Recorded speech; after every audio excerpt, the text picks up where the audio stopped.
Hey everyone, welcome to another episode of Cult Movie Tuesdays right here on Night Owl Video. And thank you for your patience while I got over pneumonia for the last 2 weeks. Real drag, real happy to be back. I made a post on my Instagram that I was really bummed out to not be able to do some reviews, but I was really knocked out. So today on Cult Movie Tuesdays, we were talking about this little puppy right here, Castle Freak. This is a horror movie from 1995 directed by Stuart Gordon, who also, of course, did Reanimator as well as From Beyond. He died in the year 2020, so rest in peace to Stuart Gordon. He did make some real gems. This movie stars Jeffrey Combs and Barbara Crampton, who were both in Reanimator. Jeffrey Combs, of course, was also in From Beyond, and Barbara Crampton was also in Chopping Mall, which is a movie I need to track down. This also stars a person named Jessica Dollarhide. This is her only film credit, aside from a few other TV appearances, so I don't know what the story is there. But the synopsis for Castle Freak is: the film stars Jeffrey Combs as John Riley, an American recovering alcoholic who inherits an Italian castle when a distant relative passes away. John stays at the castle with his estranged wife Susan, played by Barbara Crampton, and blind daughter Rebecca, played by Jessica Dollarhide, but a freakish monster locked away in the basement, played by Jonathan Fuller, escapes and commits some bad business. So I won't tell you exactly what he does, but the production for this film, Castle Freak, went into production in 1994, after Stuart Gordon noticed art for the film in producer Charles Band's office. Gordon agreed to develop the film on Band's condition that the film would take place in a castle, contain a freak, and would be shot on a very low budget. Gordon obliged, as he would be able to cast who he wanted in the film and would get the final cut of the film. The film was shot in 1994 in a castle owned by Charles Band in Italy, go figure, where Gordon had previously shot The Pit and the Pendulum. The film was shot during a period when Full Moon Features was having financial issues, and this film was released to little press when it came out on home video in November of 1995. Gordon stated that both himself and screenwriter Dennis Paoli took influence from the short story The Outsider by H.P. Lovecraft. The story involves a man leaving his dungeon for the first time in years. Everyone he meets flees in terror, and he eventually sees his own distorted body after finding a mirror. There is a 2020 remake of this film that I have not seen yet, but it seems to have not gotten very good reviews, so probably just going to skip that one. The critical response to Castle Freak when it came out, it received mixed to positive reviews from critics, although many have praised its disturbing feel and tight storyline. It currently holds a 57% approval rating on Rotten Tomatoes. Many critics thought this was one of the best Lovecraft adaptations and praised Jeffrey Combs and Barbara Crampton's performance.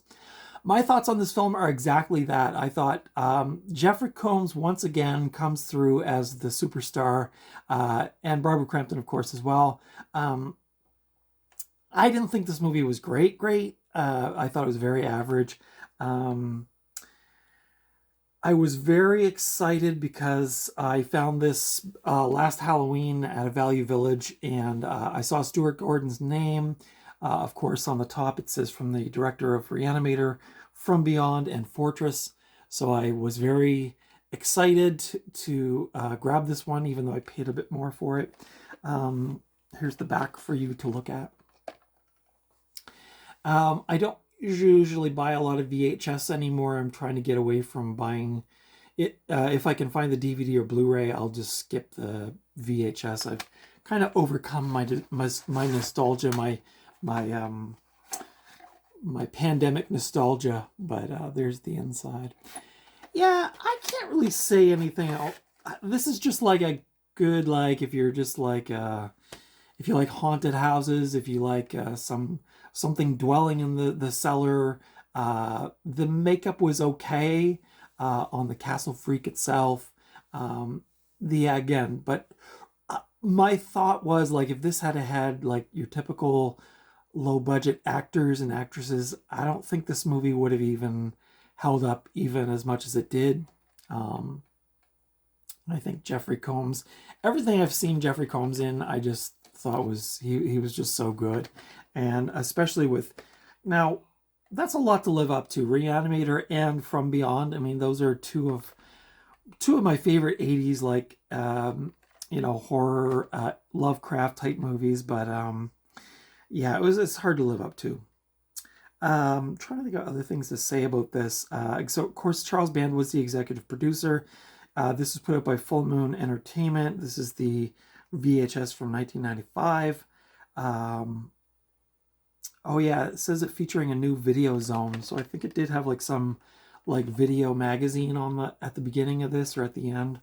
But it wasn't really scary. It was just very meh for me, very middle of the road.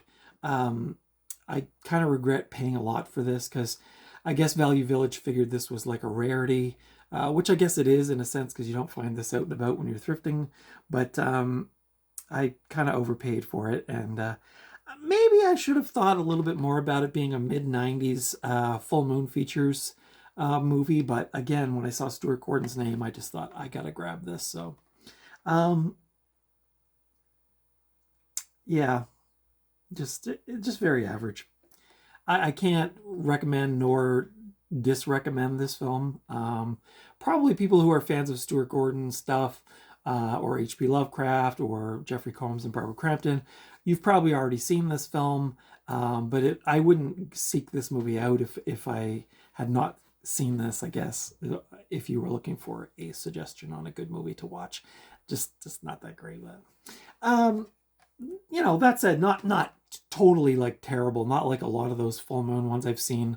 I just turned them off. I did watch this to the end. The setting, like the castle, was actually pretty creepy. Again, the acting was great. The creature in the cellar, there was some tension there with the cellar creature. But overall, it wasn't like super scary, nor really laughable, but just kind of very in the middle. So, um, you can currently now, so the original and the remake of this film are currently streaming on Shudder in Canada as well. You can watch it for free on Tubi. This version is available for a free watch on YouTube if you are so inclined to do that kind of thing. Let me know your thoughts on Castle Freak. Did you like this movie? I know it definitely has some fans because I watched some other YouTubers review this movie, and a lot of folks seem to really like it. So that's cool. I'm not knocking them, and I hope you won't knock me for giving it an average review.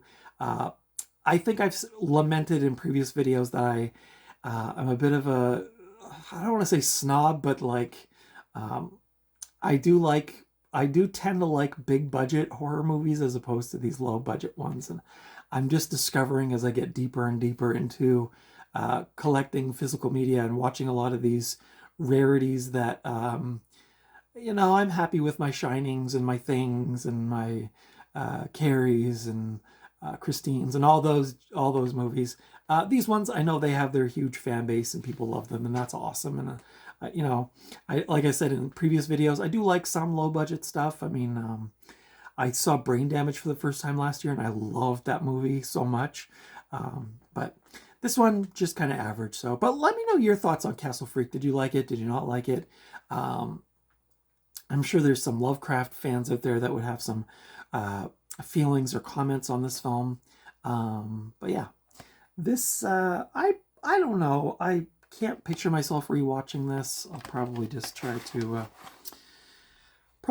resell it to somebody who will appreciate it more than me. But that's it for my thoughts on Castle Freak. Again, you can watch this for free if you have a smart TV, or even on the internet. You can watch it on the Tubi app, and you can also watch this on YouTube for free. And I think I did check out the quality of the YouTube video, and it was actually not too bad. So that's an option.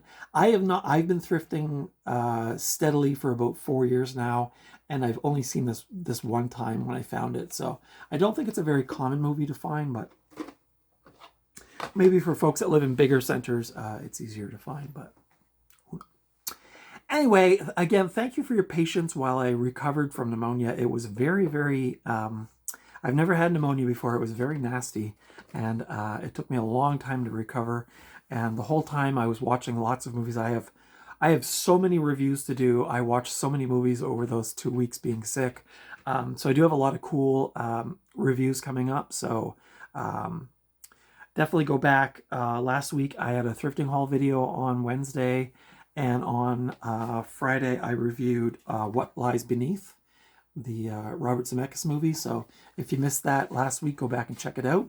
And hopefully I'll have some more new content coming Friday for Fright Friday, and hopefully I'll get back on track with some things. I also have not forgotten my promise of doing a new series, which is going to be like Mainstream Mondays or something, where I'm going to review like more mainstream movies, because I do watch a lot of those. You could even argue that What Lies Beneath is a mainstream movie, which I guess it really actually is, but I'm going to do this for Fright Friday. But I did just watch the Equalizer trilogy, and I know there's some other ones I've recently watched that are more like kind of not blockbusters, but mainstream Hollywood type stuff. So that will be coming in the coming weeks and months. But anyway, thank you for watching. Leave comments below on this film, Castle Freak. Again, did you like it? Did you not like it?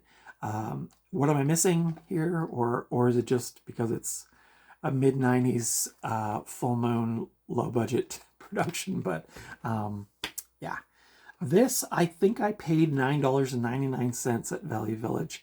The previous tag was for $6.99. I don't know what store that was from, but yeah, it kind of cheesed me off because at Halloween, Value Village here in Atlantic, Canada, one of the stores I was in decided to take anything that was like sort of cool or different or rare and put them in the showcase, like, oh, you have to ask special permission to buy these things. And that was one of the ones, and it was $9.99. Normally VHS tapes are $1.99 here in Canada at Value Village, but again, with the Stuart Gordon name, I was like, I gotta grab this because I just probably won't see this again. So who knows? But consider subscribing to my channel if you haven't already. If you like horror movie and cult movie reviews, go back on my playlists. I have every Tuesday I do Cult Movie Tuesdays, and every Friday I do a Fright Friday, which is my horror movie film review. And I do some, last week, like I said, I did do a thrifting haul video, which is the first one I've done in a really long time because it's been really dry out there. I really haven't found much lately, but I was really happy to get that one in, and hopefully there are some cool vintage markets that are coming up around where I live for the first time since living here, so that's really cool. So I did go to one, and I did feature one of my pickups in my last video, but hopefully I'll get some more cool VHS and DVDs at those vintage markets.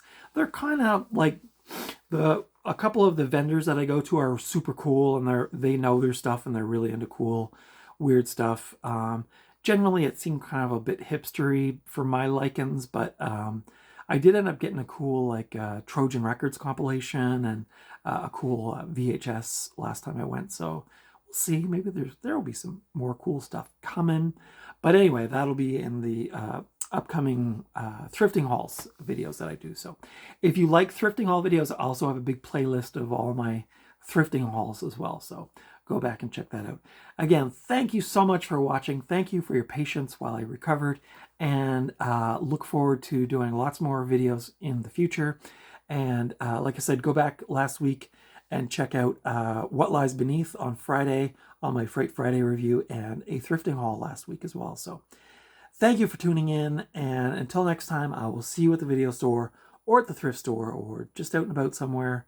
But until next time, take good care of yourselves, and I'll see you in the next video.